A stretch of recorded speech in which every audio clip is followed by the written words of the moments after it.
नमस्कार दोस्तों, I hope आप सब बढ़िया होंगे। इस वीडियो में मैं बात करूंगा ब्रिटिश राज की, let me rephrase that, British operation की। I will talk about the various inhumane acts that the British committed towards Indians. इतने घिनौने एक्ट्स कि इंसानियत तो जैसे मर ही गई हो। वीडियो थोड़ी लंबी हो सकती है, इसलिए इसको 2 पार्ट में डिवाइड कर दिया है so that it's easier to watch. तो सीरीज़ के अंत तक जुड़े रहना, और अच्छी लगे, कुछ नया सीखने को मिले तो लाइक और सब्सक्राइब ज़रूर कर देना।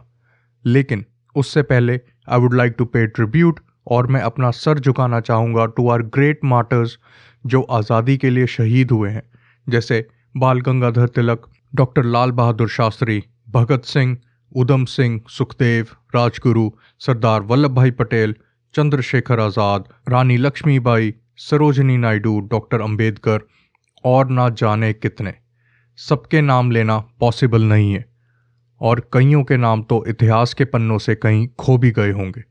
तो क्यों ना कमेंट सेक्शन में सबको याद किया जाए। आप सब हमारे फ्रीडम फाइटर्स का नाम लिखें जो भी आपको याद है, और एक जय हिंद। मेरे हिसाब से तो उस समय का हर एक आदमी, औरत और बच्चा जिसके दिल में इनकलाब की आग जल रही थी, उन सब ने हमारी आज़ादी के लिए योगदान दिया है। शहीदों को सलाम। चलो अब शुरू करते हैं और देखते हैं कि ब्रिटिशर्स ने हमारे देश में क्या क्या गुल खिलाए हैं। इतने कुकर्म किए हैं कि सारे एक ही वीडियो में कवर करना पॉसिबल नहीं है, बट चलो थोड़े बहुत देख लेते हैं। और हाँ, एक और बात, these are in no particular order. The evil British empire. India में शुरू दिन से ब्रिटिश कॉलोनियल राज नहीं था। इंडिया में सबसे पहले एंट्री मारी थी ईस्ट इंडिया कंपनी ने, जो कि लंदन में रजिस्टर्ड एक प्राइवेट कंपनी थी। ईस्ट इंडिया कंपनी 31 दिसंबर सन 1600 में स्थापित हुई थी, and it was a private company with multiple share holders. James Lancaster was one of the founders and Thomas Smythe was the first governor of the east India company. इसके साथ साथ EIC के 24 director भी appoint हुए थे। तो overall अपनी peak पर it became a huge corporation. और कितनी ह्यूज थी ये अंदाज़ा हम इस बात से लगा सकते हैं कि एक टाइम पर इस कंपनी की अपनी खुद की आर्मी थी, जो कि तब की ब्रिटिश आर्मी से 2 गुना बड़ी थी, लगभग 2,60,000 सोल्जर्स। उस ज़माने के हिसाब से और 18th सेंचुरी की वर्ल्ड पॉपुलेशन जो 1 बिलियन थी, उसके हिसाब से ये एक बहुत बड़ा नंबर था। ये कंपनी इंडिया में ट्रेड और व्यापार करने आई थी, और वो इसलिए क्योंकि एक टाइम पर इंडिया की contribution to the world GDP was 25%, जो कि तब ब्रिटेन से बहुत बहुत ज़्यादा थी। ऐसे ही इंडिया को सोने की चिड़िया नहीं बोलते थे। ये टॉपिक मैंने एक वीडियो जो डायमंड प्राइस मैनिपुलेशन पर बनाई थी, उसमें डिटेल में कवर किया है कि इंडिया कितना रिच होता था। वो भी देखना, but after watching this one of course. अब बैक टू EIC, तो ये बेसिक कमोडिटीज़ में ट्रेड करती थी, जैसे cotton, silk, sugar, salt, spices, और हाँ, एक टाइम पर ओपियम भी, ड्रग्स। धीरे धीरे EIC का इन्फ्लुएंस बढ़ता गया और मुग़ल रूलर्स से इनको पावर भी मिलती गई। यहाँ तक कि शाह आलम से EIC को बंगाल, बिहार और उड़ीसा का एडमिनिस्ट्रेशन ऑफ रेवेन्यू, मतलब आयकर प्रशासन भी मिल गया। बस देखते ही देखते EIC ट्रेडिंग से हटकर टैक्सेशन से कमाने लगी। इंडियंस पर भारी टैक्स लगाती और अपना हिस्सा लेती, और थोड़ा हिस्सा ब्रिटिश क्राउन को जाता। जब ये शिफ्ट हुआ फ्रॉम ट्रेडिंग टू गवर्नेंस, तब EIC अपने क्रूर रूप में आ गई और हम इंडियंस का खून पीने लग गई। यानी ईयर 1757 से 1858 तक excessive taxation, use of excessive force और फुल ऑन डिस्क्रिमिनेशन करने लगे। देखते देखते सन 1857 आया, जब सिपाही म्यूटिनी हुई। ये उस टाइम तक का सबसे बड़ा रिबेलियन था अगेंस्ट द EIC। इसके बाद सन 1858 से ब्रिटिश क्राउन की हुकूमत शुरू हो गई, जब the government of India act 1858 लागू हुआ, और इसके तहत EIC की सारी होल्डिंग्स और सब कुछ ब्रिटिश क्राउन ने टेक ओवर कर लिया।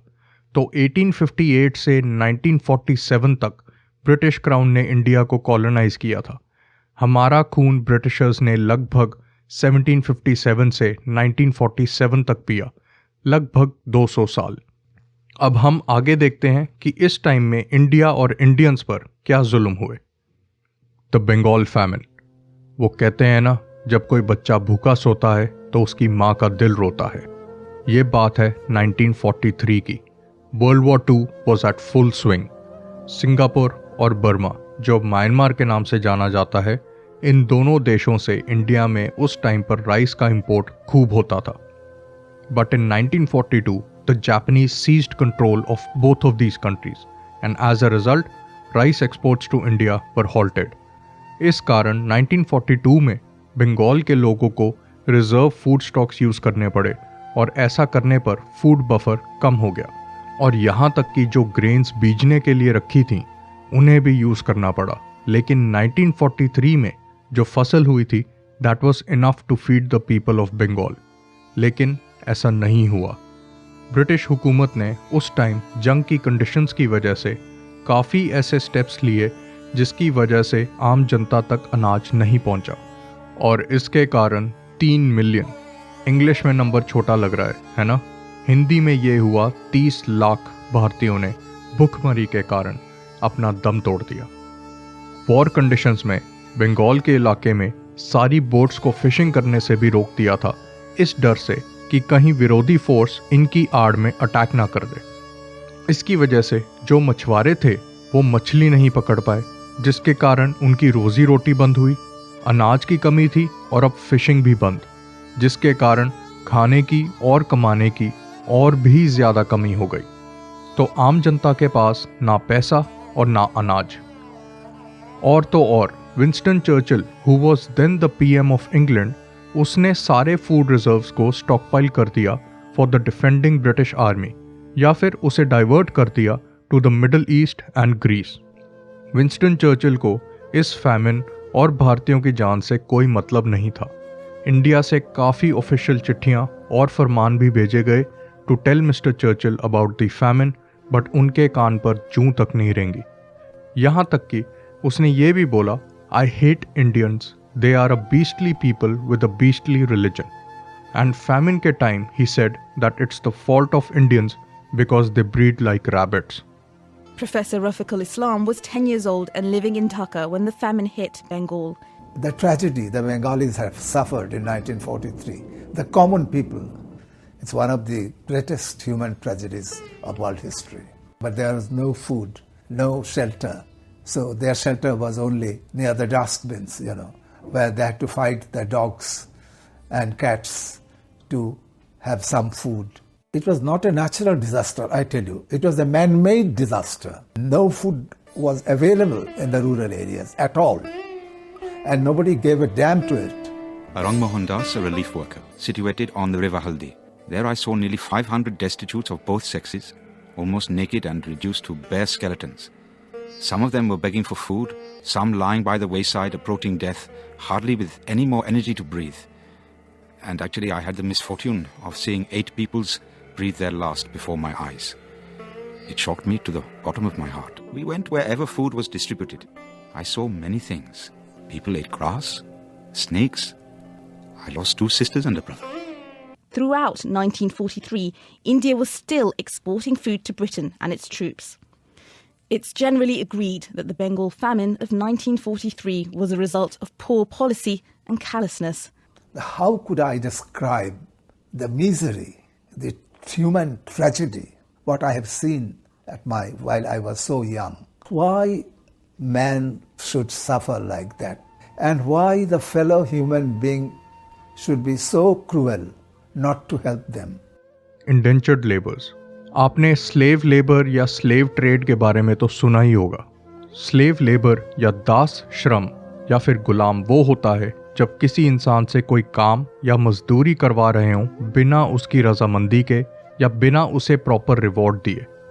1838 में एक ब्रिटिश कमीशन ने इंडियन लेबरर्स के एक्सपोर्ट या इमिग्रेशन पर बैन लगा दिया था, क्योंकि there were multiple reports of the abuse and unsatisfactory conditions that Indian laborers were subjected to in foreign lands. 1838 से पहले काफ़ी अनस्किल्ड इंडियन लेबरर्स को पूरी दुनिया के कोने कोने में भेजा जाता था, बिना किसी सोच विचार के कि उनकी कंडीशंस कैसी हैं। 1838 में लगाए बैन के बाद यूरोपियन और ब्रिटिश कॉलोनीज जैसे Mauritius, British Guyana, British Trinidad and Tobago और ऐसी कई कॉलोनीज में काम नहीं चल पाया। उनको चीप लेबर की ज़रूरत थी टोबैको, शुगर, कॉटन प्लांटेशंस और बाकी इंडस्ट्रीज में। तो फिर सन 1842 में फिर से इंडियन लेबरर्स को समुद्र के रास्ते इन सब ब्रिटिश कॉलोनीज में भेजना शुरू कर दिया और इसे इंडेंचर्ड लेबर का नाम दे दिया। काम वही, बस नाम डिफरेंट। उस टाइम में इंडिया में गरीबी बहुत थी और इस गरीबी की वजह भी ब्रिटिशर्स ही थे और उनका इंडिया को सिस्टमैटिकली लूटना। इंडिया को लूट कर खा लिया था ब्रिटिशर्स ने और अपनी इंडस्ट्रियल रेवोल्यूशन के लिए हमें डी इंडस्ट्रियलाइज कर दिया था। अभी तक ये एस्टिमेट है कि $45 ट्रिलियन इंडिया से लूट कर ले गए ब्रिटिशर्स। मेरे ख्याल से पिछले 10 साल की कंबाइंड जीडीपी भी इतनी नहीं होगी ब्रिटेन की। ब्रिटिशर्स ने इतनी लूट मचाई कि लूट शब्द भी लूट लिया। इंडिया से सिर्फ पैसा, रॉ मटेरियल्स, डायमंड्स और गोल्ड ही नहीं एक्सपोर्ट हुआ, बट अनस्किल्ड लेबरर्स भी हुए थे, वो भी जो गरीबी, फैमिन और कंडीशंस बन गई थी ये ब्रिटिशर्स के कारण, उनकी वजह से। इन लेबरर्स को ब्रिटिश रिक्रूटमेंट एजेंट्स झूठ और फरेब करके कोलकाता लेकर जाते थे और वहाँ से इन्हें ओवरसीज ब्रिटिश कॉलोनीज में भेज देते थे। कोलकाता पहुँचने के बाद इन्हें पता चलता था कि ये सब लोग इंडिया छोड़कर कहीं बाहर के देश जा रहे हैं और वो भी शायद हमेशा के लिए। बाकायदा कॉन्ट्रैक्ट्स बनते थे इंडेंचर्ड लेबर के, लेकिन वो सब इंग्लिश में होते थे और एक आम मजदूर के लिए ये समझना नामुमकिन था।